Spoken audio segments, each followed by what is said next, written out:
السلام علیکم ناظرین۔ پچھلی قسط کے آخر میں آپ نے دیکھا کہ جولیا قید خانے میں پہنچ گئی تھی اور اس کے سپاہیوں نے قیدی بچوں کو پکڑ کر ان کی آنکھوں پر پٹیاں باندھی تھی۔ اس قسط کے آغاز میں ان بچوں کو گورنر اوگاتوس کے سامنے لایا جاتا ہے، جہاں کھانے کا ایک شاندار دسترخوان سجا تھا۔ پھر اوگاتوس کہتا ہے، خوش آمدید میرے بچوں۔ اس کے بعد وہ اپنے سپاہیوں کو اشارہ کرتا ہے تو وہ سب بچوں کی پٹیاں اور رسیاں کھول دیتے ہیں۔ احمد گورنر اوگاتوس کی طرف دیکھ کر اس پر تھوک دیتا ہے، لیکن اوگاتوس کچھ نہیں کرتا اور پھر دسترخوان کی طرف جا کر کہتا ہے، تمہاری خاطر میں نے خوبصورت دسترخوان تیار کروایا ہے بچوں، تمہیں بھوک لگی ہوگی، آ جاؤ شاباش۔ یہ سن کر بچے کوئی حرکت نہیں کرتے، لیکن کچھ دیر بعد دو بچے کھانے کی طرف بڑھنے لگتے ہیں تو احمد کہتا ہے، الحمدللہ ہم مسلمان ہیں، ہم خنزیر کا گوشت نہیں کھاتے۔ یہ سن کر وہ دونوں بچے آہستہ آہستہ پیچھے ہٹ جاتے ہیں۔ پھر اوگاتوس کہتا ہے، تمہارا نام کیا ہے چھوٹے آدمی؟ احمد کہتا ہے، میرا نام سردار عثمان ہے، میں ایک سپاہی ہوں، تم مجھے جھکا نہیں سکتے۔ اس کے بعد باقی سب بچے بھی یہی کہنے لگتے ہیں کہ میں بھی سردار عثمان ہوں اور میں ایک سپاہی ہوں۔ یہ سن کر جولیا غصے میں آ کر احمد کی گردن پر خنجر رکھ دیتی ہے تو اوگاتوس اسے روک دیتا ہے، جس کے بعد وہ خنجر ہٹا لیتی ہے۔ پھر اوگاتوس آگے آ کر کہتا ہے، ہمارے پاس بہت وقت ہے، میں تم سب کو ایک ایک کر کے تمہارے اصل نام سکھاؤں گا۔ پھر وہ گھور کر احمد کو دیکھنے لگتا ہے۔ دوسری طرف کائی قبیلے میں عثمان کہہ رہا تھا، ترگت بے کو کفار کا ساتھ دینے کا حساب دینا ہوگا۔ پھر لوہار داؤد کہتا ہے، جب ترکوں کے بچے کافروں کے ہاتھوں میں ہیں تو ترگت صاحب کو ایسا نہیں کرنا چاہیے تھا۔ بوگتو کہتا ہے، خاص طور پر جب آپ نے قلعے داروں کے ساتھ تجارت ختم کر دی ہو تو ایسی صورتحال میں یہ غداری ہے۔ پھر عثمان کہتا ہے، سب گورنر ترگت پر بھروسہ کرتے ہیں، انہیں لگتا ہے کہ صرف وہی ترگت ان کے قافلوں کی حفاظت کر سکتا ہے، اب دیکھتے ہیں کہ وہ اپنے قافلوں کو میرے عذاب سے کیسے بچاتے ہیں۔ پھر عثمان غصے میں کہتا ہے، بوگتو سب سپاہیوں کو خبر کر دو کہ ہم ترگت کے قافلے پر حملہ کریں گے۔ دوسری جانب برہان کے خیمے میں اداسی چھائی ہوئی تھی، کمرال ابدار روشنی والے دیے بجھا رہے تھے۔ پھر وہ برہان کے پاس بیٹھ کر کہتے ہیں، اب تم سوچو گے کہ تمہارا سورج کھو گیا اور تم ایک تاریک رات میں اکیلے رہ گئے ہو، اور تمہیں لگتا ہے کہ تم جس اندھیرے اور تکلیف سے گزر رہے ہو ہمیں اس کا اندازہ نہیں ہے، لیکن تم اکیلے نہیں جس کے ساتھ یہ ہوا۔ جان اللہ کی امانت ہے، وہی دیتا ہے اور وہی واپس بھی لیتا ہے، سب کچھ اللہ کا ہے، وہ صرف ہمارا امتحان لیتا ہے۔ حتیٰ کہ اللہ کا سب سے محبوب پیغمبر حضرت محمد صلی اللہ علیہ وسلم کا بھی اس دکھ سے امتحان لیا گیا۔ اسی طرح کی اندھیری رات میں پہلے ان کے چچا ابو طالب اور پھر حضرت خدیجہ وفات پا گئے تھے، وہ بہت زیادہ روئے تھے۔ تم بھی رو لو برہان اور اپنے سینے میں جلتی آگ کو بجھا ڈالو۔ اس کے بعد ہرمن کایا قلعے کا منظر سامنے آتا ہے۔ گورنر کوسس اپنے کمانڈر کی لاش کے پاس بیٹھ کر کہہ رہا تھا، تم ہمیشہ میرا دایاں بازو بنے، تم میرے رازدار اور سب سے بھروسہ مند آدمی تھے۔ اس بات میں کوئی شک نہ رکھنا کہ جن لوگوں نے اپنی حد پار کر کے تمہیں ہمارے ہی علاقے میں مار ڈالا، میں خود انہیں ان کی حد سمجھاؤں گا، میں قسم کھاتا ہوں۔ اس کے بعد کوسس اپنے دوسرے کمانڈر سیمیول کو آواز دے کر اندر بلاتا ہے اور کہتا ہے، نستور کا جنازہ ایک سپاہی کے شایان شان ہونا چاہیے۔ اس کے بعد تم سوگت جاؤ گے اور جو بارود ہم نے تیار کیا ہے اسے پادری گریگور کے پاس لے کر جاؤ گے، سوگت جہنم کی طرح جل اٹھے گا۔ اس کے بعد اگلا دن شروع ہو جاتا ہے۔ گونجا خاتون کو دفنایا جا چکا تھا اور برہان اس کی قبر کے پاس بیٹھ کر دعا مانگ رہا تھا۔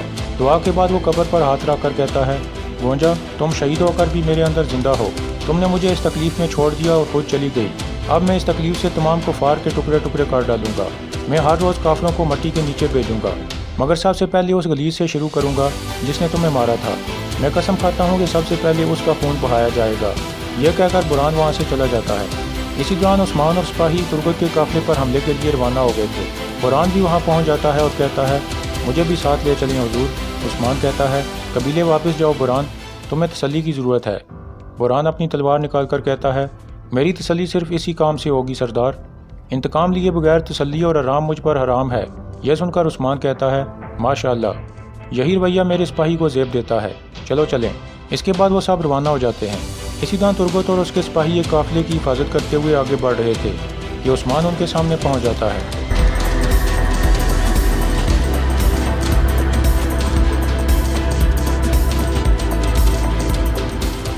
پھر عثمان کہتا ہے، تم نے میری بات نہیں مانی ترگت، اور جن لوگوں نے مجھے تکلیف پہنچائی تم نے ان کے ساتھ ہی تجارت کر لی۔ ترگت کہتا ہے، آپ کو تکلیف پہنچی ہے تو کیا مجھے تکلیف نہیں پہنچی تھی؟ آپ خود کو ترک قبائل کا سردار سمجھتے ہیں، جو آپ سے اجازت نہیں لیتے ان کے قافلوں پر حملہ کرتے ہیں۔ عثمان کہتا ہے، یہ مسئلہ صرف قافلوں یا تجارت کا نہیں ہے، تم نے جو کیا وہ غداری ہے۔ ترگت کہتا ہے، میں نے غداری نہیں کی عثمان صاحب، میں نے جو کچھ کیا اپنے قبیلے کے لیے کیا۔ یہ سن کر عثمان اپنے گھوڑے سے نیچے اتر آتا ہے۔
इस तरह वो सब एक दूसरे को जख्मी कर देते हैं।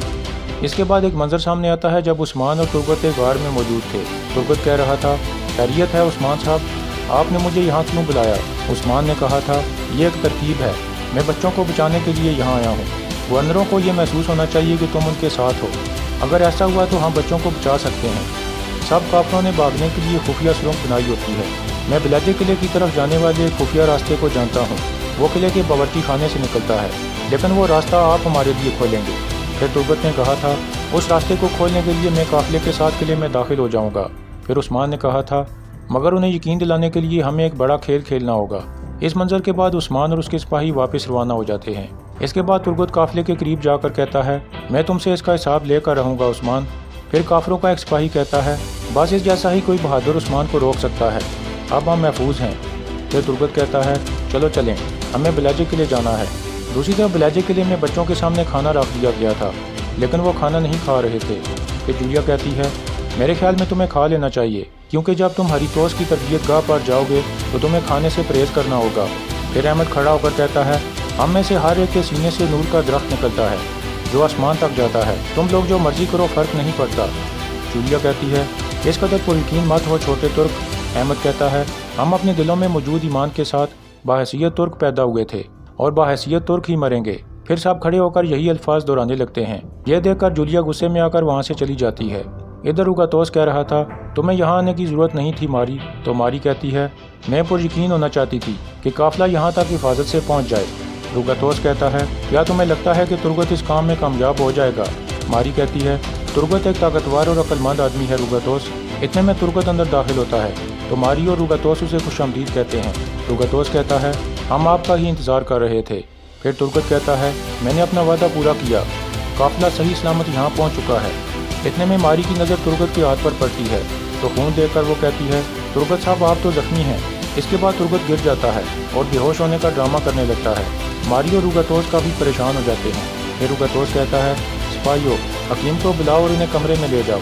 यह सुनकर कुछ सिपाही तुर्गत को उठाकर वहाँ से चले जाते हैं। इसके बाद एक आदमी रुगातोस को बताता है कि काई कबीले के सरदार उस्मान ने काफिले पर हमला किया था और इन्हें जख्मी कर दिया। तुर्गत साहब ने जान की परवाह किए बगैर उन जालिमों से हमारे माल की हिफाजत की। यह सुनकर रुगातोस कहता है, तो तुमने हमारी खातिर उस्मान से लड़ाई की तुर्गत, तुम इतने बेवकूफ़ नहीं हो जितना मैंने सोचा था, तुमने ताकतवर का साथ दिया।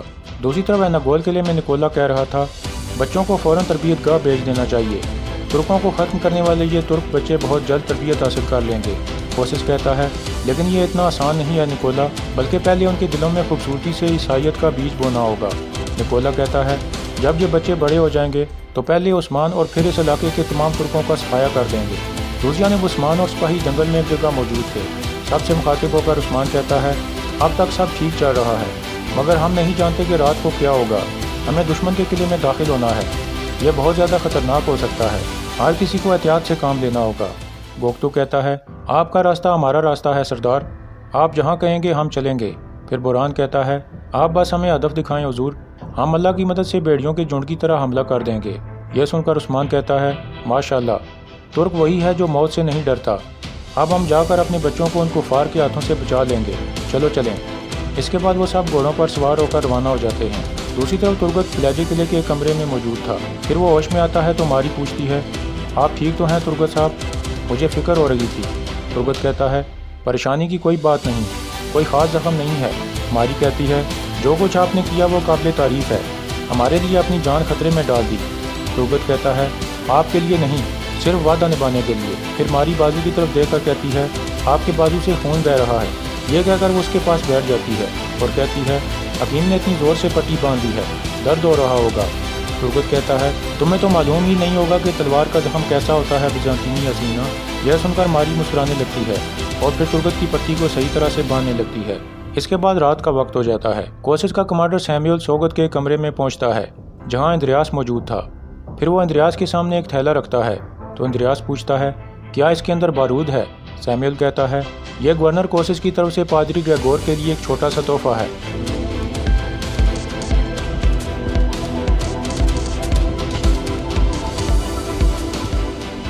दूसरी तरफ उस्मान और उसके सिपाही एक खुफिया रास्ते से बिलाजे किले की तरफ बढ़ रहे थे और काफिरों से इंतकाम लेने के लिए बेचैन थे। इसी दौरान बिलाजे किले में तुर्गत उठ खड़ा होता है और फिर एक काला लिबास पहनकर कमरे से बाहर निकल जाता है।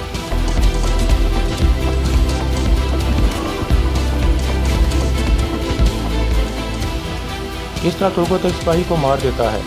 इतने में रुगतोस भी उस तरफ आ जाता है और वहाँ से गुजरते हुए कहता है, थोड़ी ही देर में हम छोटे तुर्कों को तरबियत के लिए भेज देंगे। उनके जाने के बाद तुर्गत दोबारा बाहर आ जाता है और नक्शा देखकर एक तरफ बढ़ जाता है।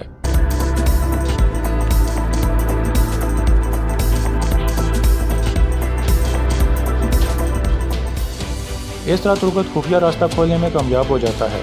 दूसरी तरफ अहमद ज़मीन पर कुछ लिख रहा था। इतने में उन्हें कदमों की आवाज़ आती है तो वो सब खड़े हो जाते हैं। कुछ देर में रुगतोस वहाँ पहुँच जाता है और कहता है, जब हमारी अगली मुलाकात होगी तो तुम सब ईसाई बन चुके होगे। इसके बाद कैद खाने का दरवाज़ा खोला जाता है तो सब बच्चे दरूद शरीफ का वेट करने लगते हैं। इसी दौरान उस्मान और सिपाही खुफिया रास्ते से आगे बढ़ रहे थे। इतने में तुर्गत भी वहाँ पहुँच जाता है और सबको सलाम करता है। फिर वो सब दोबारा आगे बढ़ जाते हैं। दूसरी तरफ बच्चों को ज़बरदस्ती कैद खाने से बाहर लाया जा रहा था, जबकि उस्मान और उसके सिपाही खुफिया रास्ते से किले में दाखिल हो चुके थे। अंदर पहुंचकर उस्मान कहता है, रुक जाएं ज़रा तुर्गत साहब, काफिर इंतज़ार कर रहे होंगे। आप वापस चले जाएं ताकि उन्हें लगे कि आप उनके साथ हैं। यह सुनकर तुर्गत रजामंद हो जाता है और कहता है, जंग मुबारक हो भाइयों। इसके बाद उस्मान और सिपाही आगे बढ़ जाते हैं, जबकि तुर्गत वापस अपने कमरे की तरफ चल पड़ता है।